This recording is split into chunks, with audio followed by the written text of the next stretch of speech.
Hello friends, आज हम लोग जो बीएड और सीटेट दोनों में सबसे इम्पॉर्टेंट है इनसाइट ऑफ थ्योरी, जो कि हमेशा अधिकतर पूछा जाता है, जो सीटेट की दृष्टि से भी बहुत महत्वपूर्ण है।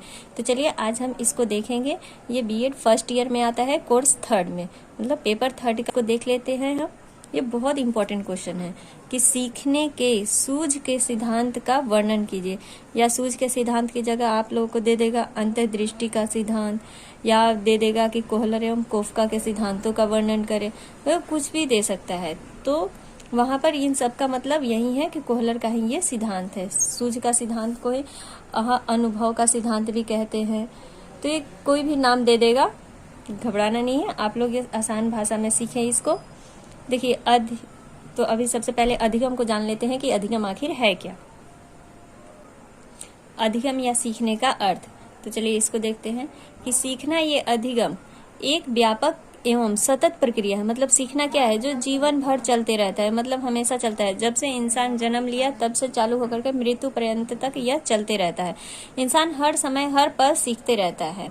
मनुष्य जन्म के उपरांत ही सीखना प्रारंभ कर देता है। व्यक्ति जीवन भर कुछ न कुछ सीखते रहता है। व्यक्ति जो है वो जीवन भर कुछ न कुछ सीखते रहता है। धीरे धीरे वो परिवार से निकलकर सामाजिक वातावरण, विद्यालय, मित्र आदि से भी सीखता है। मतलब जैसे धीरे धीरे उसका क्या कहते हैं, जो एरिया है एक बालक का, वो बड़ा होते जाता है। और बड़ा होता है तो स्कूल में वो नॉलेज के लिए जाता है, फिर कॉलेज जाता है, फिर मतलब क्या जिंदगी के जीवन के लिए जो व्यवसाय है उससे भी सीखता है। तो मतलब अनेक कार्य सीखते रहता है, जिंदगी भर सीखते रहता है। सीखना जो है वो हर क्षण होते रहता है। सीखना प्रत्येक पल होता है। सीखने के द्वारा व्यक्ति अपने अनुभवों से अधिक लाभ उठाने का प्रयास करता है। मतलब जो व्यक्ति पहले सीखा हुआ रहता है उसके अनुभव के द्वारा वो अधिक लाभ उठाना चाहता है, उसी को क्या कहते हैं, सीखना कहते हैं। और इस प्रक्रिया को मनोवैज्ञानिक भी क्या कहते हैं, सीखना कहते हैं। और देखिए सूझ का सिद्धांत, तो प्रतिपादक, सूझ के सिद्धांत के प्रतिपादक कौन है, कोहलर एवं कोफका। और इन्होंने किस पर प्रयोग किया था, तो बनमानुस जो कि बंदर, मुर्गी तथा कुत्ता पर। वनमानुस का नाम क्या था, सुल्तान, जिसे चिंपैंजी भी कह सकते हैं, किया था। और मुख्य प्रयोग इनका क्या था, experiment of stick and experiment on box problem. ये इनका दो जो प्रयोग था ये बहुत प्रचलित है, जो बंदर पर किए थे। दोनों एक ही चिंपैंजी पर किए थे जिसका नाम सुल्तान था। तो देखिए सूझ या अंतर्दृष्टि सिद्धांत का प्रतिपादन गेस्टाल्ट मनोवैज्ञानिक द्वारा किया गया। सूझ या अंतर्दृष्टि सिद्धांत का प्रतिपादन किसके मनोवैज्ञानिक द्वारा किया गया, तो गेस्टाल्टवादी थे ये मनोवैज्ञानिक, जिनके द्वारा किया गया, जो कि कोहलर एवं कोफका थे। इस सिद्धांत के अनुसार व्यक्ति किसी प्रक्रिया को सूझ या अंतर्दृष्टि द्वारा सीखता है। जो ये मतलब इस सिद्धांत में यह बताया गया कि व्यक्ति क्या है, अचानक प्रयत्न के द्वारा व्यक्ति नहीं सीखता है, बल्कि उसमें अचानक ही सूझ उत्पन्न होती है जिसके द्वारा वह सीखता है। इस सिद्धांत के अनुसार व्यक्ति किसी प्रक्रिया को सूझ या अंतर्दृष्टि के द्वारा सीखता है।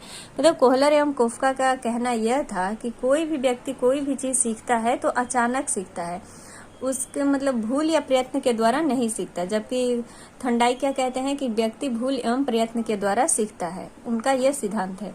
लेकिन सूझ का सिद्धांत, कोहलर और कोफका का ये सिद्धांत नहीं है। उनका कहना है कि जो अचानक सूझ उत्पन्न हो जाए, समस्या में फंसा हुआ है कोई भी व्यक्ति और अचानक से उसमें से निकलने का जो सूझ उत्पन्न होता है उसी को क्या कहते हैं, सीखना कहते हैं।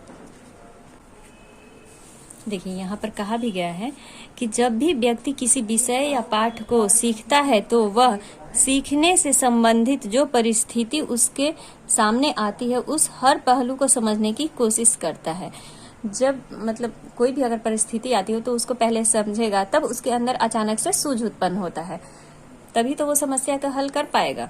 तो जब व्यक्ति परिस्थिति के अलग अलग पहलुओं को नए ढंग से समझ जाता है तथा उसके हर पहलू के आपसी संबंधों के प्रत्येक क्षण को संगठित करता है, मतलब इकट्ठा करता है, ताकि उस समस्या का समाधान वह आसानी से कर सके। मतलब वो जो अनुभव भी मनोवैज्ञानिकों ने कहा है, जो अचानक जो सूझ उत्पन्न होती है ना, उसे मनोवैज्ञानिक अनुभव कहते हैं।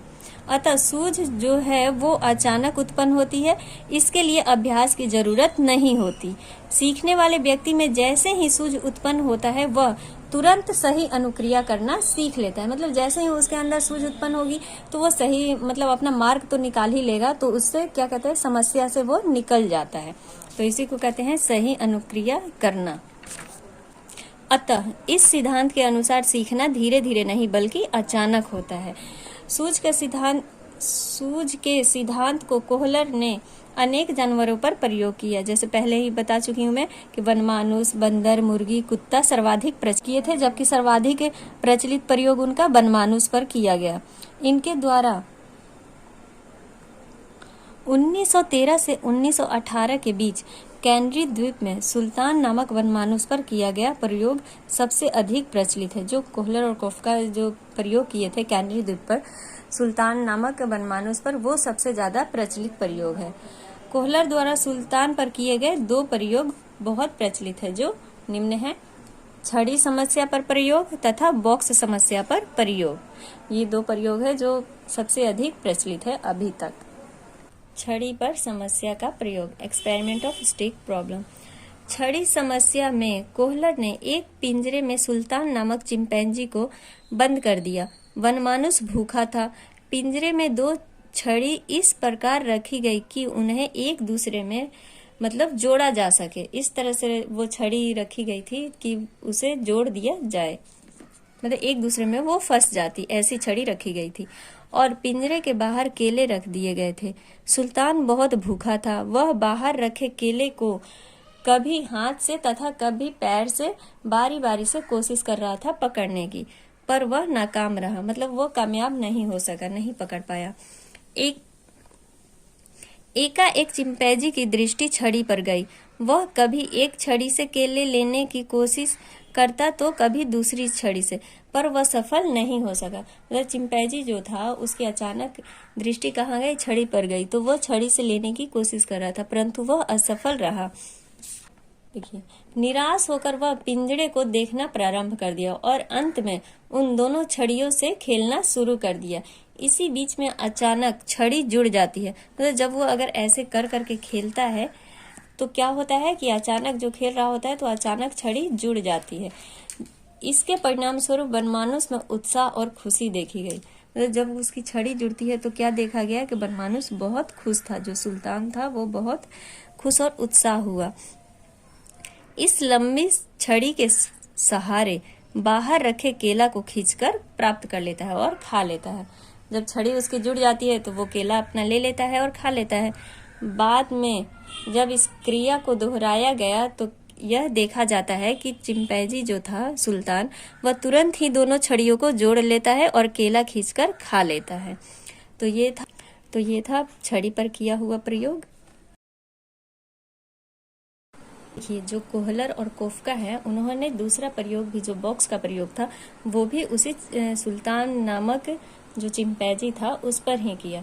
तो बॉक्स समस्या का प्रयोग भी सुल्तान पर ही किया गया। सुल्तान को एक बड़े कमरे में बंद कर दिया गया जिसकी छत से केला लटक रहा था। इस कमरे में एक कोने में 3 बॉक्स भी रख दिया गया। सुल्तान भूखा था तो जब उसकी नजर केले पर गई तो वह उछल कूद करके प्राप्त करना चाहा। कई बार ऐसा किया पर उसे सफलता नहीं मिली। वह उछल कूद कर रहा था पर उसे सफलता नहीं मिल रही थी क्योंकि केला काफी ऊंचाई पर था। फिर अचानक उसका ध्यान बॉक्स पर पड़ा जिससे उसमें उत्साह और खुशी देखी गई। मतलब उसका ध्यान बॉक्स पर गया तो उसके अंदर एक उत्साह उत्पन्न हुई। उसे लगा कि हाँ, अब मैं केला प्राप्त कर सकता हूँ। तो उत्साह और खुशी देखी गई और वह झट से एक बॉक्स को उठाया और लटकते केले के ठीक नीचे रखकर केला प्राप्त करना चाहा, परंतु वह असफल रहा। इस प्रकार वह दूसरे बॉक्स को भी, जो पहले वाला बॉक्स था, उसके ऊपर रखता है। इसके बाद वह दूसरे बॉक्स को भी क्या करता है, पहले बॉक्स पर रखता है, पर फिर भी वह प्राप्त नहीं कर पाता है। फिर तीसरे बॉक्स को उस पर रखा और इस बार वह केला उछलकर प्राप्त कर लेता है।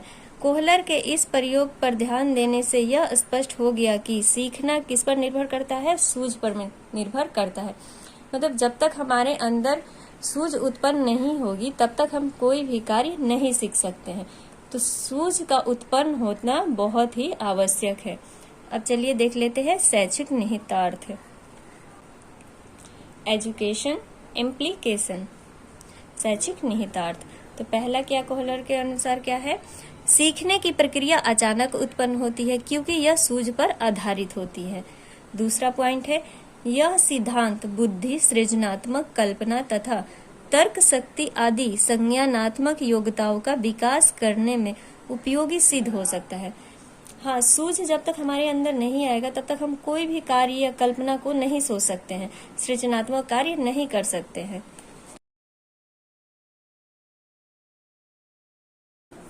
तीसरा पॉइंट है, यह सिद्धांत बालक के द्वारा स्वयं परिस्थितियों का अवलोकन करने तथा सूझ के द्वारा खोज करके सीखने पर बल देता है। देखिए, चौथा है, यह सिद्धांत सीखने में उद्देश्य के साथ साथ नवीन ज्ञान की आवश्यकता, उपयोग तथा सार्थकता पर भी बल देता है। ये था कोहलर और काफ्का का शैक्षिक निहितार्थ। तो आज का वीडियो इतना ही रखते हैं। कोहलर का सिद्धांत जो इनसाइट थ्योरी है, सूझ का सिद्धांत, अगर आप लोगों को पसंद आता है तो मुझे सपोर्ट करें, सब्सक्राइब करें और लाइक शेयर जरूर करें। Thank you.